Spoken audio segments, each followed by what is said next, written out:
Bonjour à tous, bienvenue dans le QG, le rendez-vous politique de Télé Grenoble avec chaque semaine un élu du territoire dont les décisions peuvent impacter directement notre vie quotidienne. Aujourd'hui, je reçois Michel Savin, bonjour. Bonjour. Bienvenue, vous êtes sénateur de l'Isère depuis 2011, membre des Républicains, vous êtes également conseiller métropolitain, conseiller municipal de Domaine. Au Sénat, vous êtes le vice-président de la commission de la culture, de l'éducation, de la communication et du sport. J'en ai pas oublié ? Bon, elle a le dos large, cette commission, quand même. On a rajouté le sport récemment. C'est une particularité du Sénat. L'Assemblée nationale ne l'a pas encore fait. J'espère qu'ils le feront rapidement.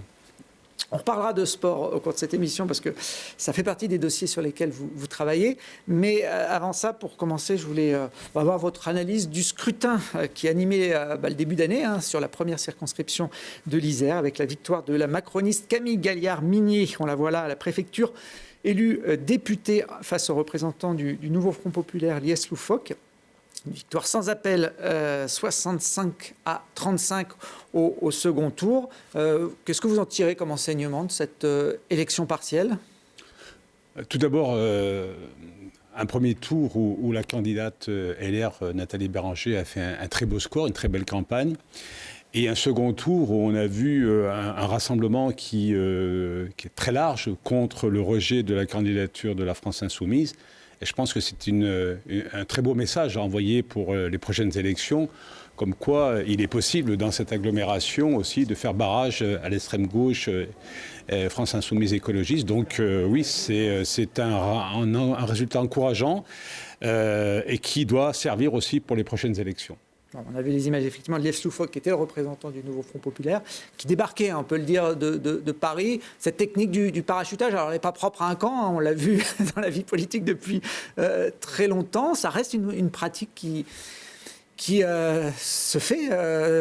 Oui, qui se fait, mais on voit bien que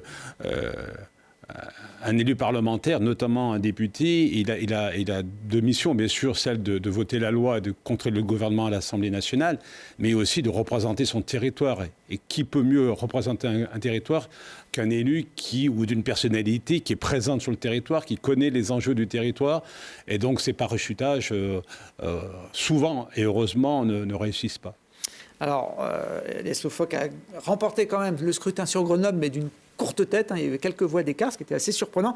On a demandé à Éric Piolle s'il estimait qu'il y avait des enseignements à tirer de ce résultat à Grenoble pour les prochaines municipales, qui sont dans un an. Pour lui, les deux scrutins sont très dissociés. Il n'y a pas de conséquences particulières à tirer. Est-ce que c'est votre avis également ?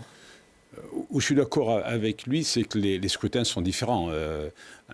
Un scrutin local n'est pas un scrutin national. Le scrutin national, c'est un vote politique au niveau national. Le scrutin local, bien sûr, c'est un vote politique, mais sur les enjeux territoriaux.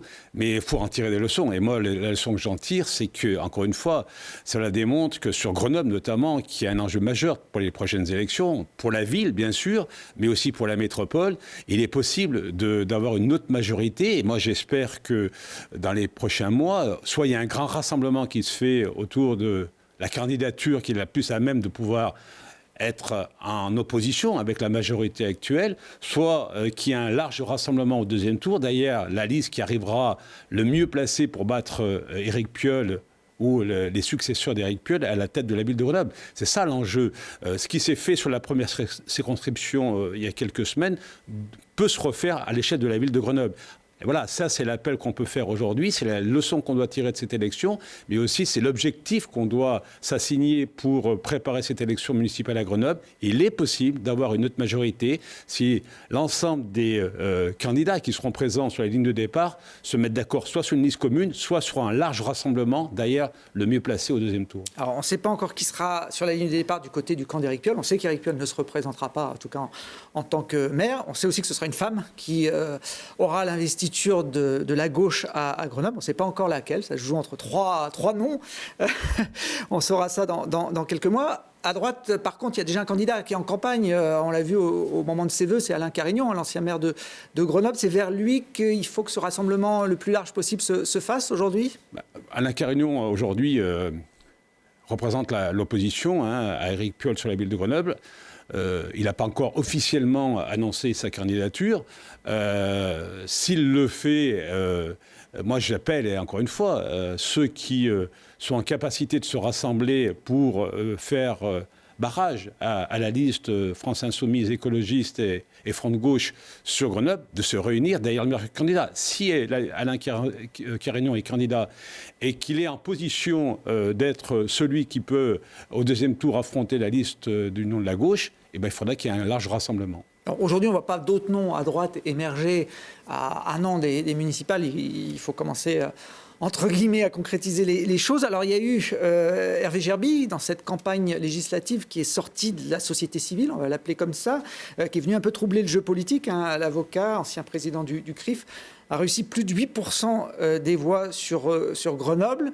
Ça commence à être significatif. Il vient troubler le jeu à droite, Hervé Gerby, avec cette candidature. Parce que lui, il a clairement dit que le coup d'après, c'était les municipales. Oui, non, mais écoutez, toute personne a la liberté de pouvoir s'inscrire et aller dans la compétition au niveau de l'élection municipale. Encore une fois, on sait bien que et on voit par rapport à la sociologie de la ville de Grenoble, et puis politiquement, comment est construite la ville de Grenoble, s'il n'y a pas un large rassemblement des LR jusqu'à une partie de la gauche, notamment le Parti socialiste, il sera impossible de pouvoir lutter et battre la liste d'union de la France Insoumise, des écologistes et communistes et autres de l'union de la gauche. Donc c'est bien ce type de rassemblement. Que les uns et les autres soient candidats dès le premier tour pour porter un message, pour avoir un projet politique, ok. Au deuxième tour, il faudra ce large rassemblement. Et moi, j'espère que les uns et les autres, ce rassemblement se fasse même avant, dès le premier tour, pour vraiment envoyer un message très positif aux Grenobloises et aux Grenoblois qui attendent aujourd'hui un vrai changement de politique sur cette ville et qui attendent aussi un message comme quoi il est possible de changer les choses. Et donc, voilà, alors aujourd'hui, on est à un an des élections, chacun met en avant ses arguments, met en avant son projet, mais à un moment, il faudra que les gens se mettent autour d'une table. Et encore une fois, j'espère ce grand rassemblement pour pouvoir vraiment incarner une alternative sur cette ville de Grenoble. Et encore une fois, je le dis, à l'échelle de la métropole. Lorsqu'on voit aujourd'hui le fonctionnement de la métropole, les tensions qu'il y a au sein de la métropole entre la ville-centre et la majorité à laquelle appartient la ville-centre, tout ça est au détriment du développement de la métropole, au détriment du développement économique, au détriment de toutes les politiques qu'on pourrait mettre en place. Ces tensions sont pénalisantes pour ce territoire. Et là, on a besoin d'avoir des gens qui soient constructifs, avec lesquels on puisse travailler pour développer ce territoire. Alors, les municipales, vous l'avez dit, dans un an, ça ne concerne pas que Grenoble, mais toutes les communes de l'agglomération et de France. Vous avez été maire de Domaine, Michel Savin, de 1995 à 2017, plus de 22 ans. Vous avez ensuite doublé votre successeur, Christelle Bayon, qui a pris votre place en 2017, parce qu'il y avait la loi sur le cumul des mandats, on ne pouvait pas être sénateur-maire. Et puis, il a été lui-même validé par la population en 2020, en étant élu au premier tour avec plus de 58% des voix. Et pourtant, vous avez annoncé il y a quelques jours que vous alliez monter une liste concurrente contre Christelle Bayon pour les prochaines municipales. Pourquoi ? Alors, d'abord, l'annonce qui a été faite, ce n'est pas de monter une liste. Ce qui a été annoncé récemment, et c'est une décision humainement qui a été difficile pour nous. Quand je dis nous, c'est une partie du groupe de la majorité, parce que Christelle Bayon est quelqu'un qu'on apprécie beaucoup en tant que personne, et quelqu'un de très sympathique, qui est une grande gentillesse. Notre désaccord, il est sur le fonctionnement même de l'équipe municipale. Le constat qu'on fait aujourd'hui, il a annoncé sa candidature et nous, on fait un constat qui est un peu différent. Le constat, c'est que depuis le début du mandat, il y a eu 7 démissions dans l'équipe municipale. Aujourd'hui, 7 élus s'affichent pour dire on ne peut pas repartir dans les mêmes conditions. 3 élus, depuis 2-3 ans, ne siègent plus au conseil municipal. 1 a été exclu. Donc tout ce constat n'est pas très bon pour la suite. En même temps, on a des services qui ont des difficultés à fonctionner avec des absences répétées. Donc on voit bien que par transparence et par honnêteté vis-à-vis des Domainois, vu que Christelle Bayon a annoncé qu'il souhaitait de nouveau être candidat à la mairie de Domaine, nous, par transparence, une fois, et par honnêteté, on a dit qu'on ne pourrait pas continuer dans le même fonctionnement. Par contre, on est attaché, bien sûr, à la vie de cette commune. On est attaché à la vie des Domainois, au développement de cette commune, au milieu associatif, les commerçants, les artisans. Et on souhaite, on a fait cet appel à la population pour que si des Domainoises et des Domainois sont d'accord avec notre vision, sont d'accord avec notre constat et souhaitent qu'il y ait une alternative aussi à ce fonctionnement, eh ben, des choses peuvent se mettre en place. Aujourd'hui, il n'y a pas une liste qui a été déclarée. Aujourd'hui, c'est plutôt un message qu'on envoie à la population, comme quoi le maire ayant décidé de se représenter, nous avons par honnêteté dit que nous, on ne repartirait pas avec lui, que si des Doménoises et des Doménois veulent travailler sur un autre projet, eh ben, on ouvre cette plage de discussion et de concertation et on prendra une décision à l'automne. De toute façon, la population, c'est elle qui décidera, vous l'avez dit, soit par concertation, par consultation, soit au moment du vote en mars 2026. C'est quand même une prise de risque pour vous, en imaginant que vous alliez à la confrontation avec l'ancienne majorité, enfin la majorité actuelle en place. Si jamais vous perdez, c'est une drôle de façon de quitter une ville dont vous avez été élu pendant 30 ans. Oui, bien sûr. C'est bien pour ça que je vous dis que humainement, c'est pas facile. Mais moi, j'ai toujours pris mes responsabilités. Est-ce qu'il faut mieux rester un élu qui ferme les yeux, qui ne regarde pas la réalité en face et qui évite de mettre sur la table et sur la place publique voilà, les enjeux qu'il y a autour de cette ville? Moi, je n'ai pas envie que demain, lors d'une élection, si on se met en retrait, qu'on laisse faire, eh ben, que cette ville repasse avec une majorité socialo-communiste, écologiste, comme dans beaucoup de villes de l'agglomération.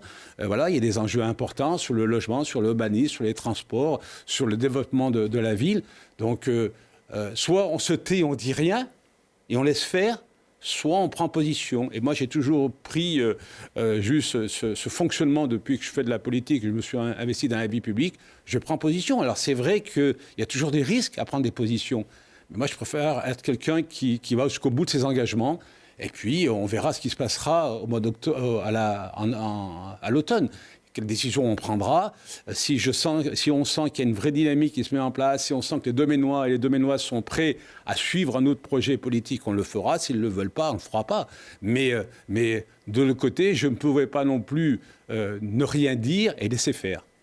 Alors, en cas de réélection à la mairie de Domaine, en ce qui vous concerne, vous ne pourrez pas conserver votre mandat de sénateur. Aujourd'hui, il y a une loi qui vous avait d'ailleurs obligé à choisir en 2017. Elle est toujours en place, cette loi. Ça veut dire que dans votre tête, vous seriez prêt à laisser un mandat de sénateur avec la dimension nationale qu'on connaît pour reprendre la tête d'une ville d'un peu plus de 6 000 habitants ? Mais moi, je ne veux pas m'inscrire dans ce débat. C'est ce qu'on veut essayer de me faire dire, comme quoi c'est la volonté d'une personne. Encore une fois, je vous ai dit au début de l'entretien que c'était difficile pour moi humainement de prendre cette décision. Mais je le fais et on l'a fait avec mes collègues parce que c'est pas une personne qui fait ça, c'est bien un groupe d'élus qui fait le même constat que moi de pouvoir dire les choses. Rien n'est arrêté. Je veux dire, il n'y a pas de personne, il n'y a pas de tête de liste, il n'y a pas de liste pour l'instant. Encore une fois, c'est lorsque le maire annonce qu'il souhaite se représenter à une élection municipale et qu'il annonce qu'une majorité, son équipe municipale le suit, par honnêteté, par transparence, on dit nous, on est 7 pour l'instant, plus les 7 qui ont démissionné. Voilà, un certain nombre va dire on voit qu'il y a un problème de fonctionnement au sein de l'équipe. On le dit à la population pour qu'il y ait un débat. Après, on verra si les choses se mettent en place et on verra qui sera celui ou celle qui mènera une liste, si une liste se fait. Mais encore une fois, aujourd'hui, on est plutôt dans le débat qui est ouvert à l'échelle de la population, et puis après, chacun prendra ses responsabilités, moi comme les autres. Alors, puisque j'évoquais le cumul, la loi contre le cumul des mandats, elle est pas en rediscussion, mais en tout cas, il y a des voix de plus en plus nombreuses qui s'élèvent au sein des deux assemblées pour la remettre en cause. Est-ce que c'est aussi votre avis ? Oui, on l'a vu durant ces dernières années. La difficulté qu'on peut avoir lorsqu'on voit des élus parlementaires qui ne sont pas passés par la case d'élus locaux, on le voit dans les discussions, lorsqu'on a des débats sur les enjeux des territoires, sur les enjeux des collectivités, il est important d'avoir eu ce passage au niveau des communes ou des autres collectivités, départements ou régions, donc avec des responsabilités. Donc nous, on a toujours été favorable à un cumul de mandats, c'est-à-dire un mandat local exécutif avec un mandat parlementaire. Bien sûr, on ne veut pas revenir non plus à un cumul de mandats de 2 ou 3 mandats. C'est un mandat local, quitte à avoir même un palier au niveau de la collectivité, hein, des villes de moins de 10 000 habitants, par exemple. Ce sera un débat qu'on aura, j'espère, au Parlement. Mais d'avoir toujours cet ancrage territorial qui est compatible avec un mandat parlementaire. On l'a vu après l'élection d'Emmanuel Macron, sa première élection, on a vu arriver beaucoup de députés dans la majorité de la Macronie qui sont passés de ce citoyen à député, et on a vu les difficultés qu'on a eues à l'Assemblée nationale pour faire fonctionner cette Assemblée, parce qu'il n'y avait pas ce parcours politique, quelles que soient les sensibilités politiques des uns et des autres. Donc bien sûr qu'il faut des personnes de la société civile, du monde associatif, mais ne fermons pas la porte à des femmes et des hommes politiques, quelle que soit leur sensibilité, de pouvoir assurer et assumer un rôle de mandat local et de mandat national. Je pense qu'il est bon d'avoir cette relation avec le territoire, de ne pas se couper des territoires trop souvent, et ça évite aussi d'avoir des apparatchiks. Si les partis politiques ne placent que des personnes qui sont installées dans un parti politique sur des élections à la proportionnelle, comme ça peut se faire. Nous, les élections sénatoriales, c'est une liste des candidatures de listes sur des départements de plus d'1 million d'habitants. Demain, un parti politique peut mettre comme tête de liste quelqu'un qui n'a jamais eu un mandat local et qui, du fait de l'élection à la proportionnelle, peut se retrouver parlementaire. Et ça, on le voit, ça peut se développer. Et nous, et moi, personnellement, je préfère qu'on puisse revenir aussi à cette possibilité encore d'avoir des élus de terrain qui puissent être doublement un rôle sur le territoire, mais aussi un rôle au niveau national. Vous pensez que d'ici 2026, les deux assemblées peuvent revenir sur cette loi? Ça vous paraît? Alors, ce n'est pas la priorité aujourd'hui du Parlement, hein. Le pays a d'autres priorités aujourd'hui. C'est un sujet qui a été remis sur la table par le Premier ministre. Hein. Ce n'est même pas le Parlement qui l'a sollicité. Ce serait au Parlement de se prononcer. Oui, mais si ça vient en inscription, en débat au Parlement, il faudrait que ça se fasse assez rapidement pour que ce soit exécutif pour 2026. Mais encore une fois, je pense qu'il y a d'autres priorités à débattre aujourd'hui au Parlement. Notamment le budget. Le Sénat a d'ailleurs été le premier à se pencher sur ce budget 2025, qu'on n'a évidemment toujours pas. Vous avez adopté le budget en première lecture. C'est un budget proposé par François Bayrou. Bon, c'est passé un peu comme une lettre à la poste, finalement, au Sénat. Non, c'est pas passé comme une lettre à la poste. Le Sénat a travaillé sur un budget qui est contraint et avec une situation qu'il faut rappeler quand même. L'État a plus de 3 200 milliards de dettes aujourd'hui, avec un objectif d'un déficit qui va encore avoisiner entre 5 et 6 du produit intérieur brut. Donc on voit bien que la situation est assez catastrophique en termes budgétaires. Donc le rôle du Sénat a été de faire des propositions pour réduire ce déficit. Alors, pas à la hauteur que l'on espérait nous, parce qu'on voit bien que dans les discussions, certaines dispositions ne seront pas retenues ou n'ont pas été retenues dans la commission mixte paritaire, mais il y a des efforts importants qui ont été faits du côté du Sénat, avec des priorités. D'abord, la protection des collectivités. Je rappelle que le gouvernement souhaitait baisser l'aide aux collectivités de plus de 5 milliards. Le Sénat a bien conscience qu'il faut que chacun fasse des efforts, mais l'effort qui va être demandé aux collectivités locales sera de 2 milliards à 2 milliards et demi. Donc on voit bien qu'il y a un effort qui est fait, mais pas à la hauteur que souhaitait le gouvernement. On a refusé aussi toutes les hausses sur la fiscalité, notamment pour les familles à revenus moyens. Là aussi, c'est un effort qui a été fait et c'est un engagement politique qu'a pris le Sénat. On a aussi protégé, parce que le gouvernement souhaitait amputer de plusieurs centaines de millions d'euros les budgets de la justice et de l'intérieur. On a rétabli les crédits parce qu'on sait bien qu'aujourd'hui, aussi bien au niveau du ministère de l'Intérieur que du ministère de la Justice, nous avons besoin d'avoir un maintien de ces crédits pour que ces deux ministères et les services puissent fonctionner correctement. Voilà, on a pris des décisions. Moi, encore une décision qu'on a prise sur un volet qui est important pour les collectivités, c'est la politique du logement, avec notamment l'extension du prêt à taux zéro qui va permettre, on l'espère, de pouvoir relancer l'économie et relancer la construction de logement. Donc, malgré une situation très difficile, le Sénat a fait des propositions. Et c'est vrai, vous avez raison, c'est que la commission mixte paritaire qui s'est réunie et qui a conclu un accord sur le budget a travaillé sur le budget du Sénat, pas sur le budget de l'Assemblée nationale.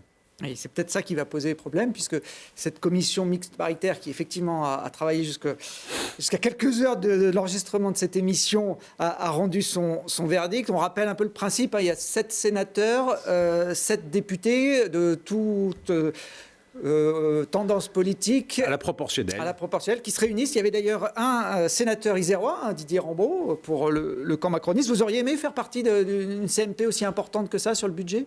C'est surtout les commissaires qui siègent à la commission des finances, hein, qui siègent. Donc Didier Rambaud représentait son groupe politique. Le groupe LR a été représenté par 3 sénateurs LR, avec notamment le rapporteur du budget Jean-François Husson. Donc voilà, ce sont les commissaires qui siègent, et c'est tout à fait normal, à la commission des finances qui siège à cette commission mixte paritaire. Alors, ils se sont mis d'accord sur un texte qui va maintenant être présenté à l'Assemblée nationale. Ce sera lundi soir normalement. À votre avis, qu'est-ce que ça va donner ? Vous connaissez la composition de l'Assemblée nationale, même si vous n'y siégez pas.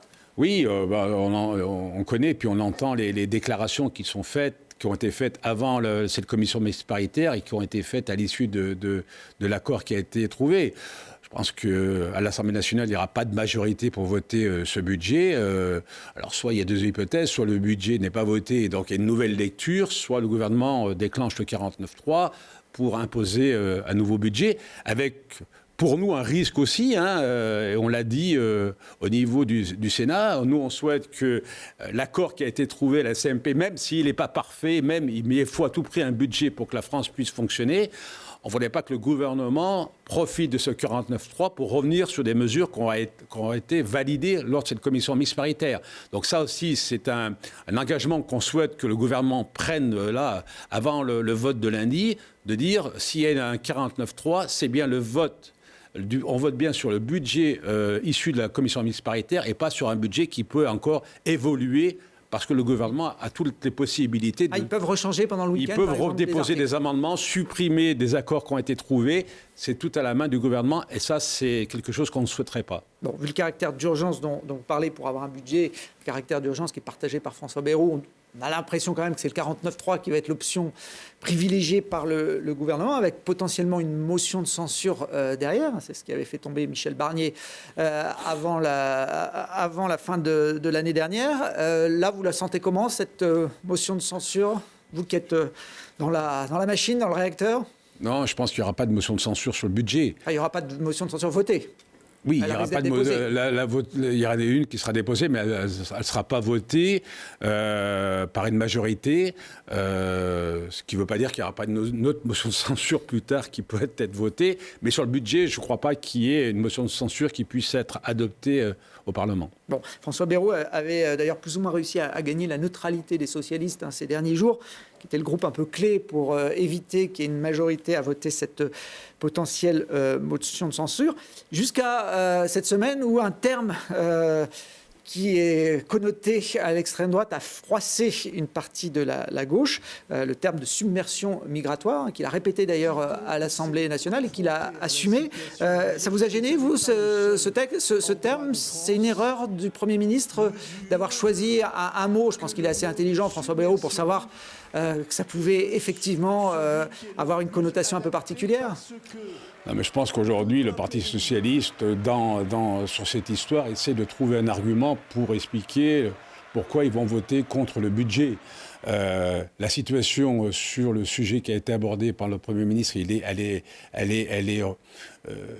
vue de la même façon par une grande majorité des Français. Donc on voit bien qu'il y a un vrai problème aujourd'hui sur lequel on doit travailler, et sans aucun tabou, sur le problème de l'immigration, sur l'intégration des personnes qui viennent en France.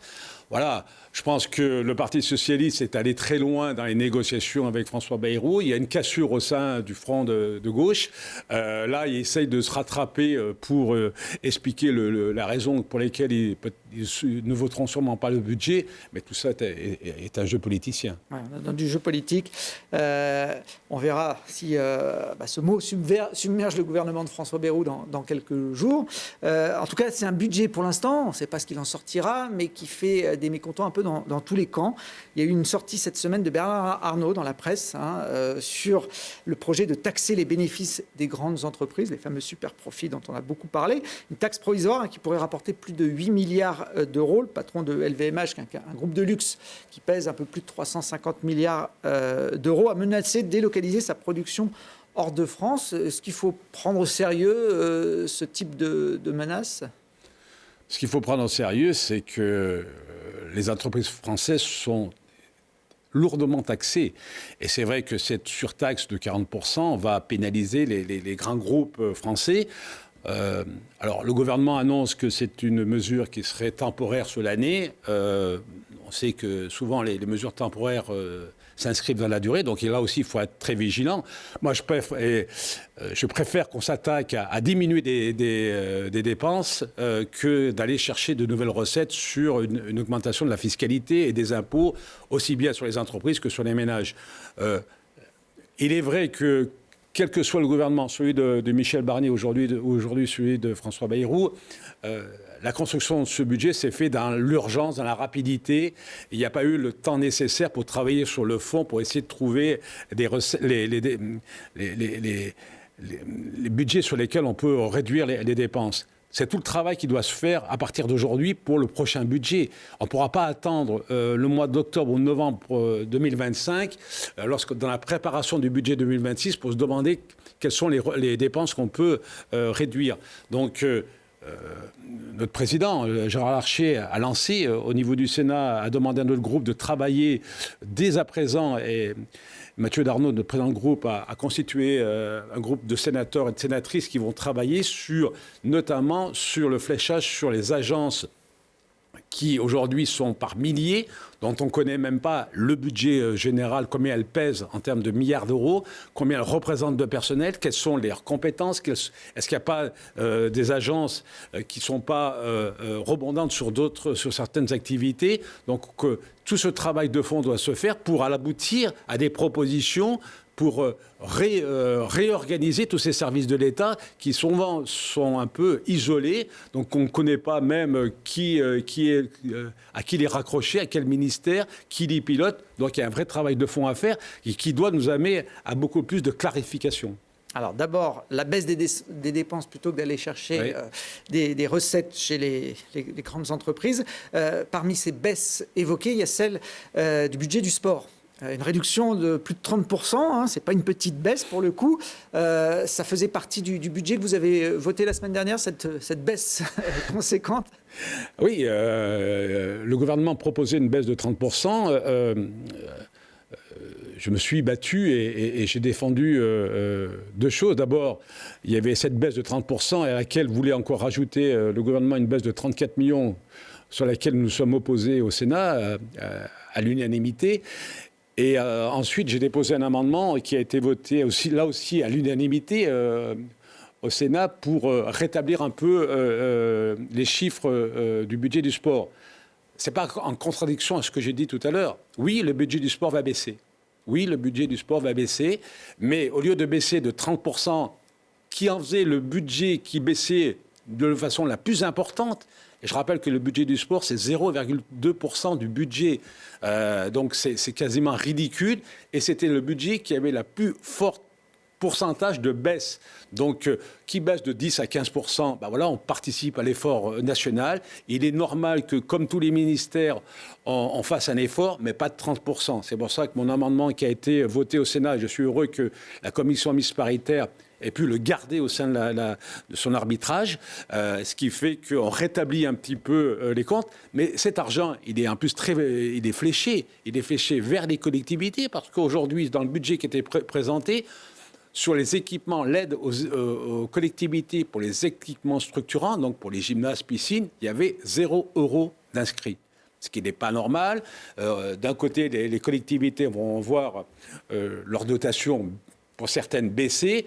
On ne pouvait pas mettre la double peine avec la suppression des aides de l'État en direction des équipements sportifs. Donc, une partie des crédits qui vont être rétablis pour le budget du sport vont aller vers les équipements structurants, donc vers les collectivités, et une autre partie va aller sur là aussi, c'était un peu contradictoire avec tous les discours qu'on a entendus depuis des semaines et des mois sur le passeport, notamment. On a eu les Jeux Olympiques et les Jeux Paralympiques qui ont été une formidable réussite au niveau de l'organisation, des résultats sportifs. C'est un engouement pour la jeunesse. Moi, j'ai rencontré beaucoup de présidents de fédérations qui me disent qu'ils ont eu un afflux d'inscriptions dans les clubs. Et dans le même temps, on va baisser les crédits pour le passe sport. C'est incompréhensible. Donc, dans l'amendement que j'ai proposé, on va rétablir des crédits pour le passeport pour permettre à des jeunes de pouvoir bénéficier de cette aide pour aller s'inscrire dans les clubs. Donc voilà, il faut qu'on soit un peu cohérent avec les discours qui sont tenus. J'ai vu que le président de la République, dans les derniers jours, est venu au secours du monde du sport. Il aurait peut-être dû le faire bien en amont. Oui, il a peut-être vu qu'il y avait beaucoup de grands noms du sport qui s'étaient mobilisés. Oui, je pense qu'il s'est plus mobilisé pour les sportifs de haut niveau que pour l'amendement de Savin. Ouais. Bon, je rappelle que vous êtes président du groupe d'études pratiques sportives et grands événements au Sénat. Donc c'est aussi pour ça que ce sujet-là vous tient à cœur. Vous avez suivi les JO, vous avez assisté à quelques épreuves à Paris. Oui, j'avais, comme beaucoup de Français, acheté des passes et j'ai pu assister avec ma compagne à plusieurs épreuves qui étaient fantastiques. Et j'ai pu surtout aussi participer à des épreuves du Paralympique qui étaient aussi formidables. Donc quand on est sénateur, on est obligé d'acheter son passe. On n'a pas... Je l'ai fait parce que d'abord, il fallait plutôt prévoir que d'attendre quoi que ce soit. Et j'ai demandé même à ma fille de s'occuper de tout ça. Donc, on a pu bien en amont. Alors, je trouvais que c'était très intéressant, ce modèle de passe, parce que ça fléchait des compétitions qui sont plus recherchées.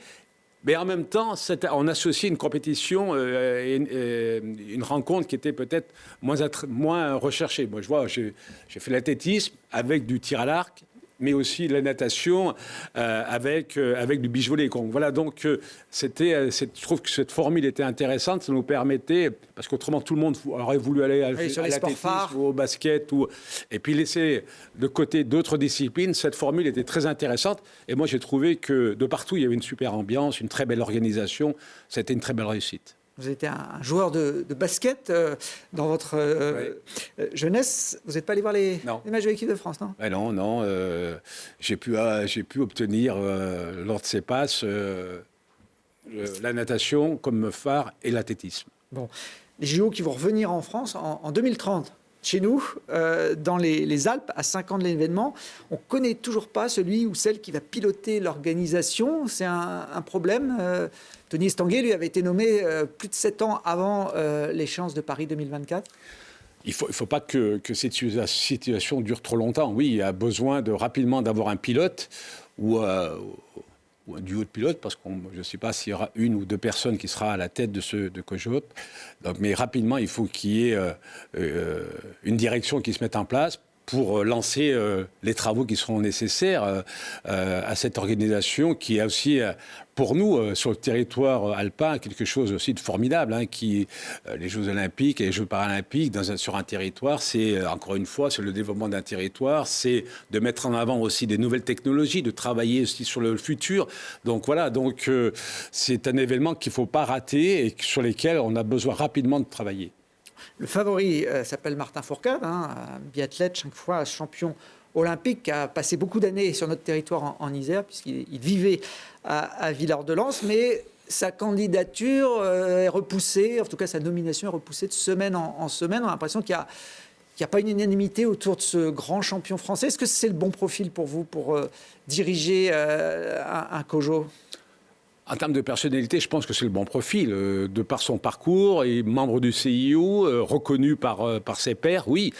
Alors moi, je ne suis pas dans la discussion sur le choix du candidat. Ce que j'ai lu dans la presse, c'est qu'aujourd'hui, il y a la haute autorité qui regarde aussi de près les conditions pour les personnes qui vont être à la tête, pour pas qu'il y ait incompatibilité avec des contrats que peuvent avoir ces sportifs de haut niveau avec des marques, et puis d'être à la tête du COJOP. Donc je pense qu'il est important d'être aussi vigilant par rapport à tout ça. Il faut qu'il y ait toute une grande transparence par rapport à ces situations. Mais en termes de personnalité, oui, Martin Fourcade est une personnalité qui a toutes les qualités pour mener ce projet. Alors, il avait mis l'accent sur l'importance cruciale de l'environnement dans l'organisation des Jeux d'hiver de 2030. Vous êtes d'accord avec lui ? Bien sûr. Bien sûr, c'est pour ça que c'est un enjeu majeur aussi pour les territoires. Ça permettra aussi à l'ensemble de la politique de la montagne d'avoir une réflexion sur le devenir de cette économie.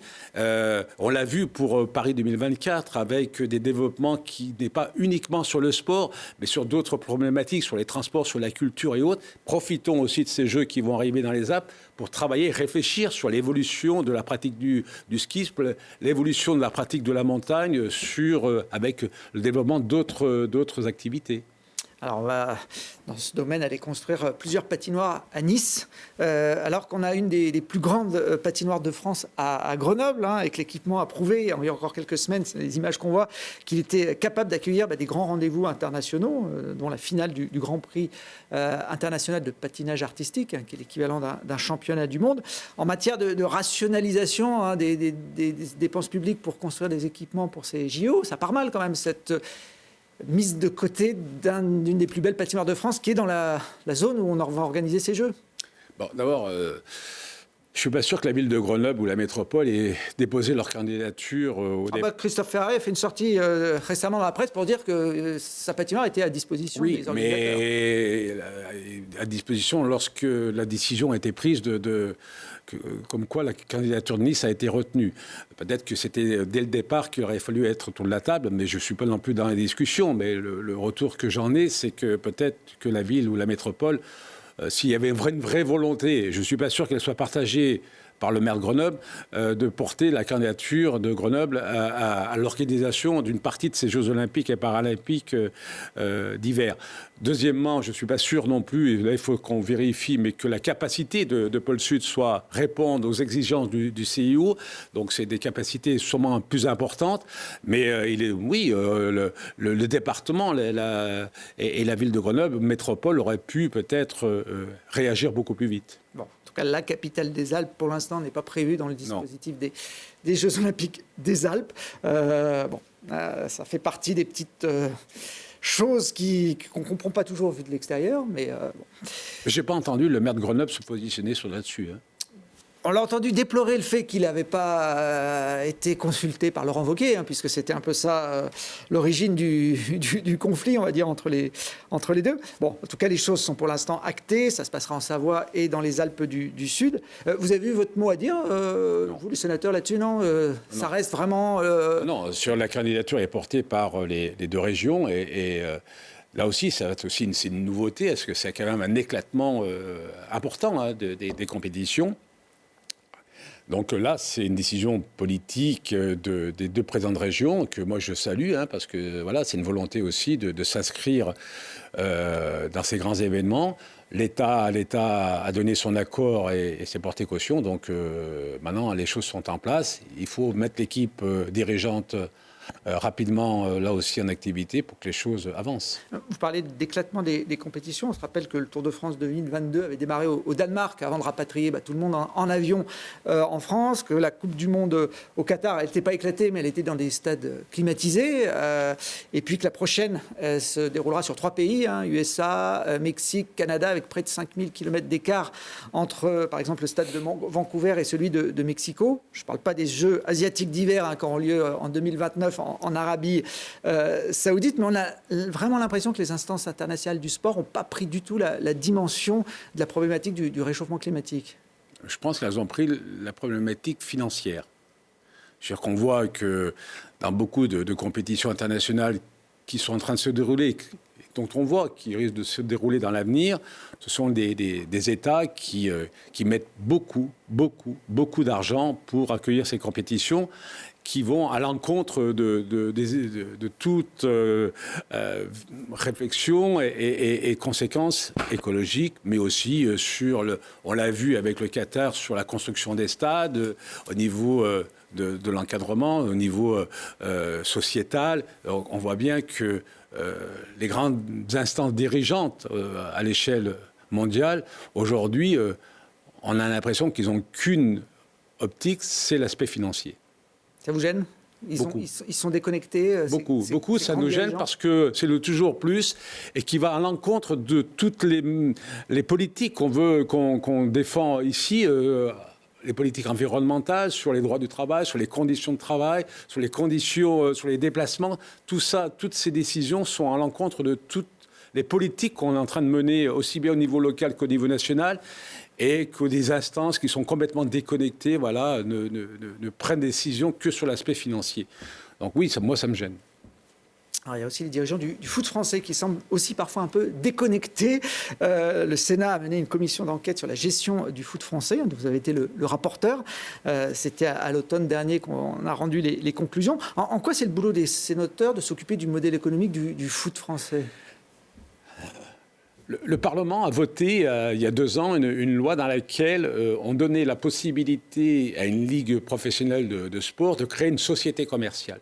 Il y a eu un débat entre l'Assemblée et le Sénat et ce texte a été adopté lors d'une commission mixte paritaire.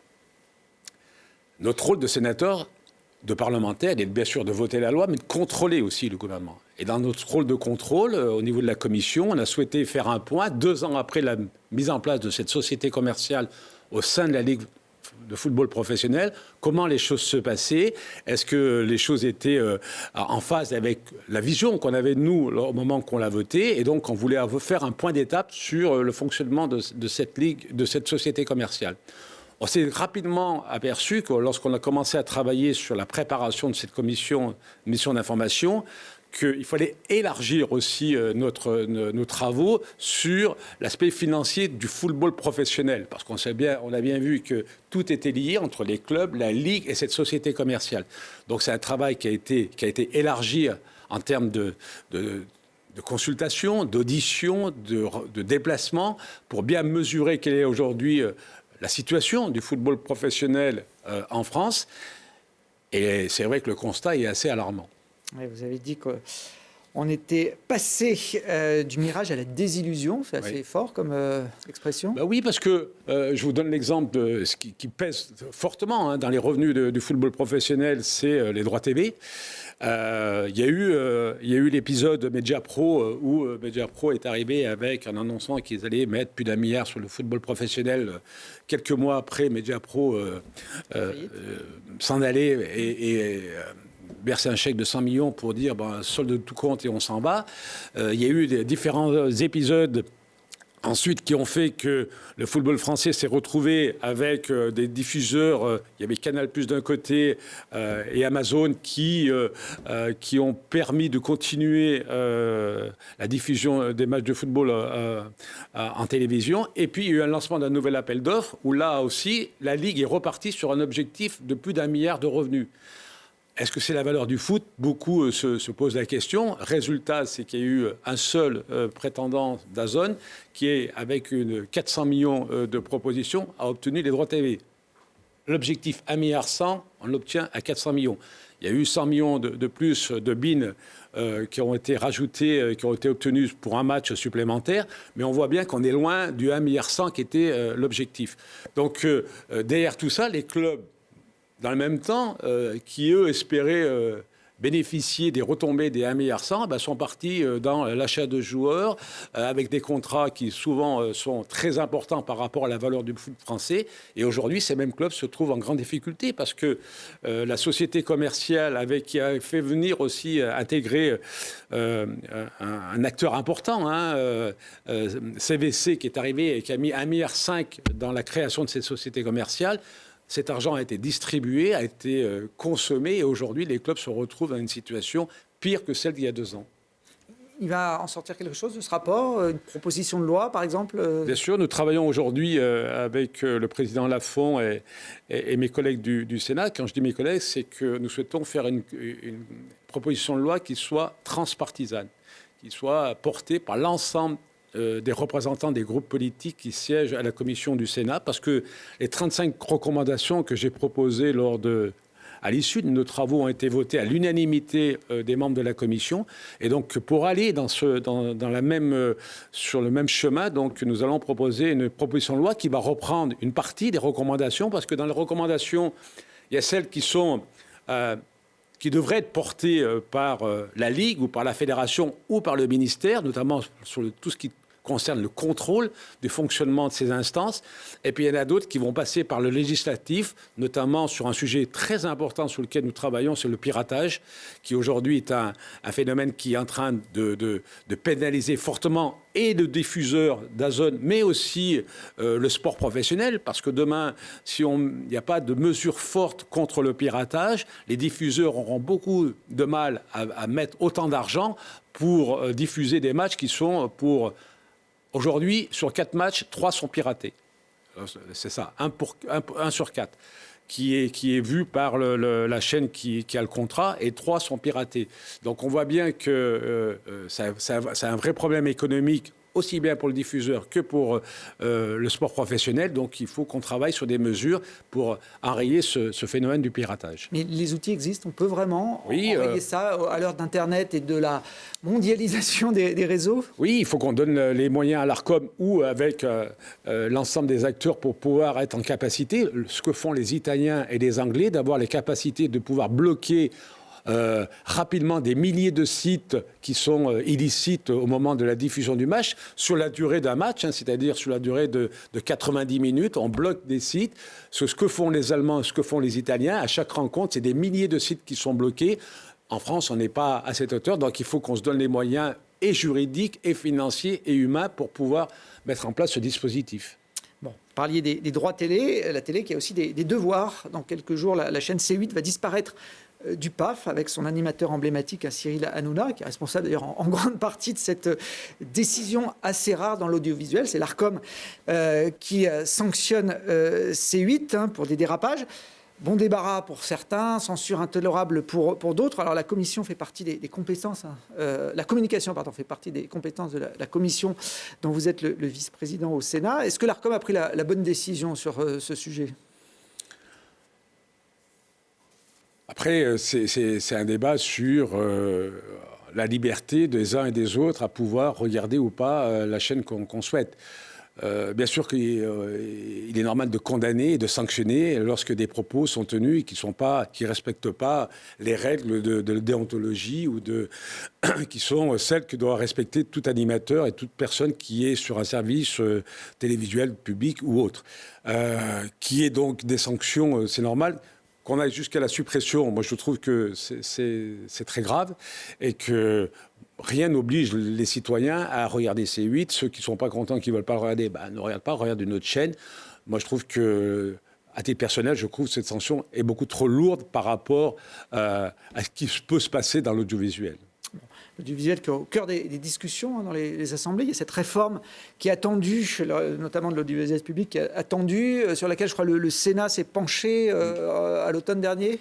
Oui, là aussi, c'est une proposition de loi du président Lafont qui propose d'avoir une audiovisuelle française qui soit en capacité de pouvoir lutter par rapport à tout ce qui se passe à l'échelle mondiale et de réunir l'ensemble des acteurs de l'audiovisuel sous une même identité pour pouvoir être en capacité de continuer à produire des émissions de qualité, gratuites à l'ensemble du public et de ne pas être dispersés comme on l'est aujourd'hui, ce qui nous pénalise beaucoup.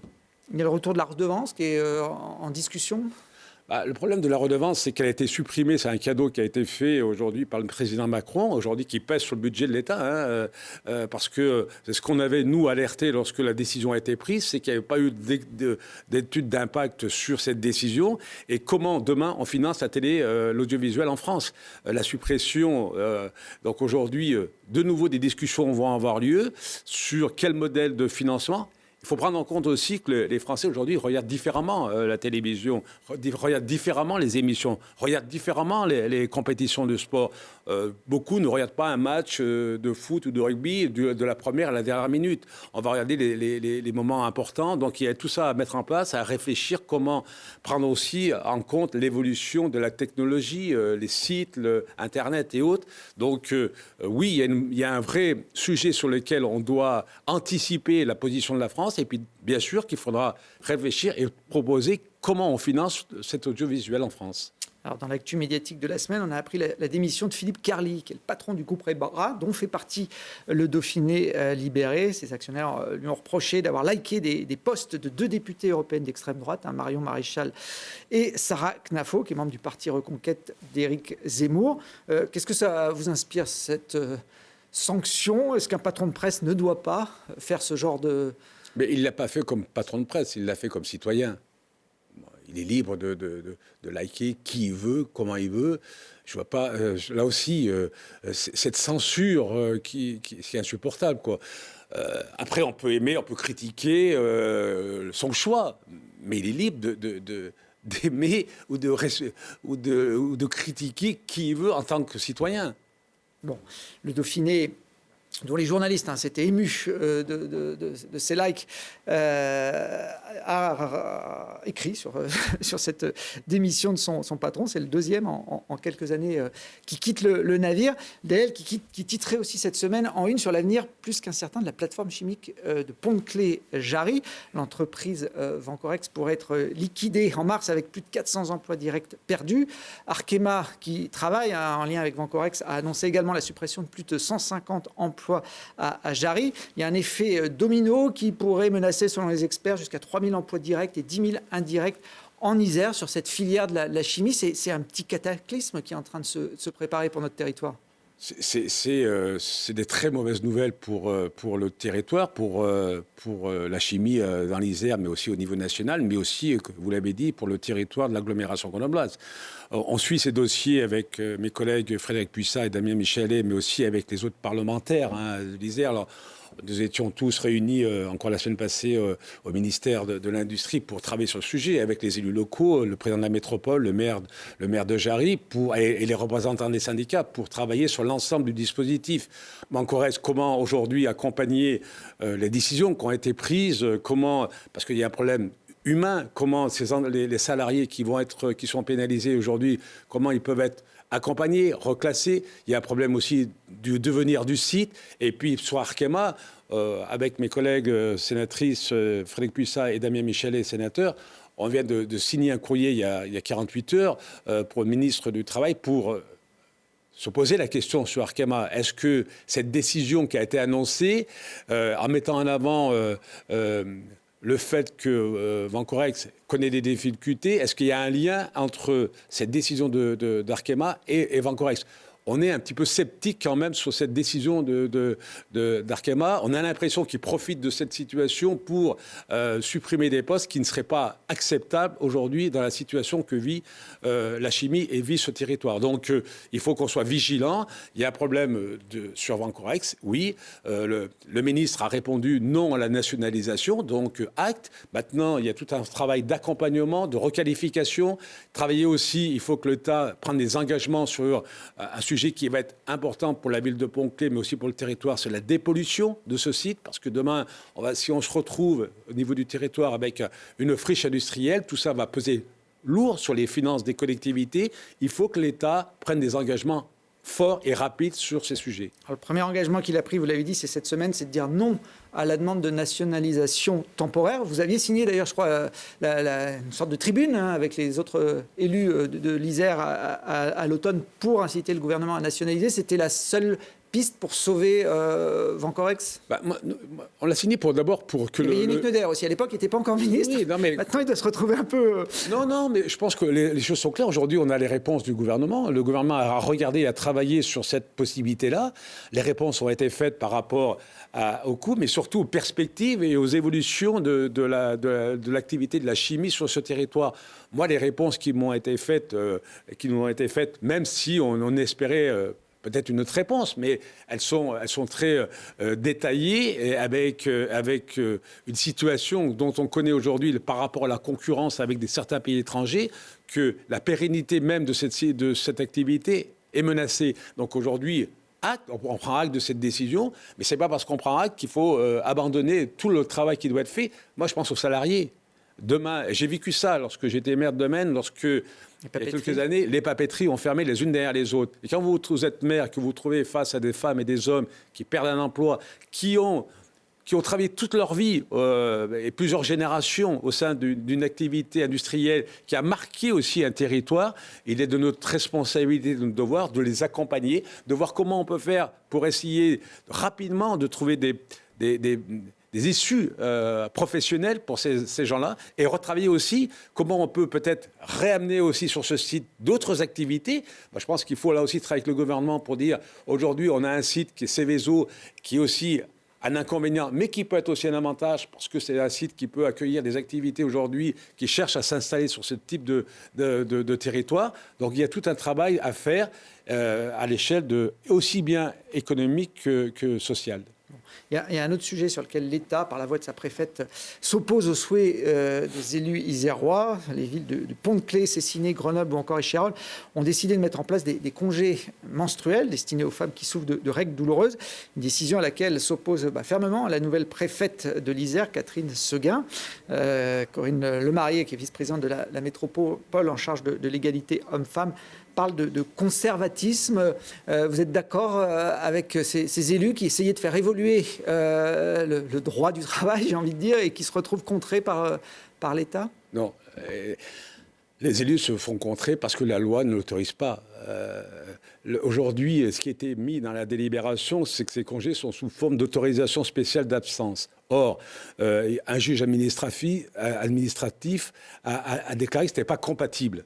Donc la préfète respecte la règle qui est en activité aujourd'hui. Il faudrait que la loi change pour que ces choses soient autorisées. Moi, sur le texte, il y a des choses sur lesquelles je suis favorable, sur garantir l'application du droit, mais surtout sur la lutte contre le harcèlement sexiste, le harcèlement moral au travail. Oui, c'est des choses sur lesquelles on doit travailler. Et puis il y a des choses sur lesquelles la loi ne l'autorise pas. Donc la préfète fait son travail normalement et elle applique le fait que ce n'est pas autorisé. Non, pas d'excès de zèle de sa part ? Non. Mais heureusement qu'un représentant de l'État est là pour aussi faire respecter les lois. Alors après, ce type de sujet doit être débattu et faire évoluer les choses. Mais tant que ce n'est pas dans la loi, je comprends que Madame la préfète joue son rôle. Alors la tradition, Michel Savin, dans cette émission, c'est que le précédent invité du QG pose une question au suivant. Donc on va écouter la question de votre collègue sénateur écologiste Guillaume Gontard qui était à votre place la semaine dernière. D'abord, bonjour à Michel Savin. Non, moi j'avais une question assez simple. C'est vrai qu'on est un territoire, l'Isère, agricole, et avec une particularité, c'est que le bio sur ce territoire est particulièrement important. On a plus de 700 exploitations qui sont en agriculture biologique. On est à plus de, je crois, 27 ou 28 000 hectares en agriculture biologique. Michel Savin, je crois que tu as voté, en tout cas avec ton groupe, sur la suppression de l'agence bio et la suppression de certains moyens pour l'agriculture biologique. Voilà, est-ce que tu ne penses pas que c'est un message assez contradictoire, justement, quand on se dit vouloir porter l'agriculture, surtout dans une période difficile pour l'agriculture, à la fois sur les problématiques sanitaires qu'on a pu avoir, et qui fait que, du coup, cette agriculture a plutôt besoin d'aide, d'accompagnement, et encore plus l'agriculture biologique, qui effectivement traverse une crise. Donc voilà, est-ce que le message était vraiment le bon ? Et j'espère en tout cas qu'il y aura une prise de conscience peut-être d'ici là, d'ici que ma question soit posée, puisqu'en CMP, qu'on revienne en tout cas sur cette suppression de l'agence bio qui est dramatique. Bon, il avait bien senti que les choses pouvaient évoluer, Guillaume Gontard, puisqu'en début de semaine, la ministre est revenue sur l'amendement que vous aviez voté au Sénat de supprimer cette agence bio. Oui, ça fait partie des sujets que j'ai évoqués tout à l'heure. On doit travailler sur le fonctionnement, le coût et l'organisation de ces agences et de ces opérateurs publics qui aujourd'hui sont peut-être mal ou moins bien maîtrisés.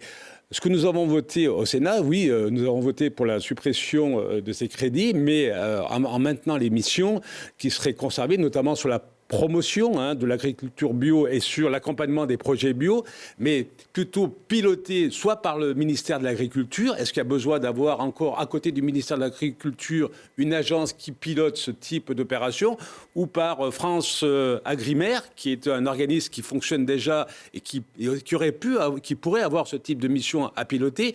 C'est la multiplication de ces agences et de ces opérateurs qui fait qu'aujourd'hui, au Sénat, nous avons voté cet amendement. Guillaume Gontard a raison, depuis la CMP qui vient de se terminer a réinscrit les crédits, ça ne nous empêchera pas de continuer à travailler sur ces sujets. On continuera, et je le dis, pendant les mois qui viennent, à retravailler sur toutes ces structures qui aujourd'hui s'entassent et s'accumulent les unes derrière les autres et sur lesquelles on peut se demander quelle est l'efficacité, parce qu'il y a un problème d'efficacité. Ça ne remet pas en cause les politiques qu'on veut mettre en place, mais de les mettre de la meilleure façon pour qu'elles soient applicables sur le terrain et qu'on n'ait pas une multiplication de ces structures qui aujourd'hui sont dans une forêt où les gens ont la peine à se retrouver. Ce que sous-entend aussi un peu la question de Guillaume Gontard, c'est qu'il y aurait depuis quelque temps une sorte de retour en arrière par rapport à l'agriculture, sur les normes, sur l'usage des pesticides. Le Sénat a voté par exemple pour la réintroduction d'un néonicotinoïde, alors qu'on sait que des études ont prouvé que ce pesticide fait baisser notamment la population des abeilles. Le lobby des agriculteurs est plus fort finalement que celui de la santé des consommateurs. Non, c'est pas un problème de lobbying, c'est un problème de cohérence. On ne peut pas... ce qu'on a fait avec cet amendement, c'est de revenir à la norme européenne. Aujourd'hui, au niveau de l'Europe, des décisions ont été prises sur certaines réglementations. Ce qu'on a souhaité, c'est que les agriculteurs français soient logés à la même enseigne que leurs collègues espagnols, portugais, italiens et autres. Pourquoi aujourd'hui en France pénaliser plus l'agriculture française qui demain va se retrouver en concurrence déloyale avec nos voisins? Si au niveau de l'Europe, on applique la même réglementation à l'échelle de l'ensemble des pays européens, on respectera ce choix-là. Aujourd'hui, je ne vois pas pourquoi, encore une fois, aussi bien c'est sur les charges de travail, sur les conditions de travail, sur la rémunération, et aujourd'hui sur des normes où la France a l'habitude de superposer des normes françaises aux normes européennes. Non, c'est pas possible. On ne peut pas continuer à dire on soutient les agriculteurs lorsqu'ils manifestent, parce qu'on voit bien la difficulté qu'ils ont à pouvoir vivre correctement de leur métier et leur mettre des contraintes supplémentaires. La chose qu'on a fait au Sénat, c'est de remettre à plat cette situation et de dire on respecte les mêmes règles européennes sur l'ensemble des pays européens et la France n'a pas à superposer de nouvelles réglementations. Très bien, voilà la réponse complète à l'interpellation de votre collègue Guillaume Gontard. Vous n'êtes pas dans la même tendance politique, mais on a senti que vous connaissiez bien, puisqu'il vous tutoie. Donc voilà, merci Michel Savin. Il vous reste une mission, c'est poser une question à notre prochaine invitée. C'est aussi une parlementaire. Elle siège à l'Assemblée nationale depuis quelques jours seulement. Il s'agit de Camille Gaillard-Minier, qu'on a évoqué en début d'émission. Je vous laisse regarder la caméra en face de vous et lui poser la question que vous souhaitez. Madame la députée, bonjour. D'abord, félicitations pour cette élection. Une élection qui est due au deuxième tour à un grand rassemblement autour de votre candidature, notamment le soutien de Nathalie Béranger, qui a fait une très belle campagne au premier tour, un très beau score, et qui a appelé à soutenir votre candidature pour faire barrage au candidat de la France Insoumise. Ma question est simple. Est-ce que vous prenez l'engagement aujourd'hui de soutenir la liste qui arrivera en meilleure position face à la liste de la majorité grenobloise dans quelques mois aux élections municipales? L'enjeu est important, vous le savez. C'est l'enjeu pour la ville de Grenoble, c'est l'enjeu aussi pour la métropole. J'espère que le rassemblement qu'il y a eu autour de votre candidature au deuxième tour des législatives pourra se réaliser soit avant le premier tour, mais soit au deuxième tour de cette élection municipale. Donc la réponse doit être claire. Est-ce que oui ou non, vous appelez à soutenir, quelle que soit la liste qui arrive en deuxième position, la mieux placée pour battre la majorité actuelle? Et ben voilà, j'espère qu'elle nous fera une réponse claire dans la prochaine émission, Camille Gaillard-Minier. Merci en tout cas Michel Savin d'être venu sur le plateau du QG politique. Et puis bonne continuation, il y aura encore du boulot je pense dans les mois qui viennent. Merci. Au Sénat.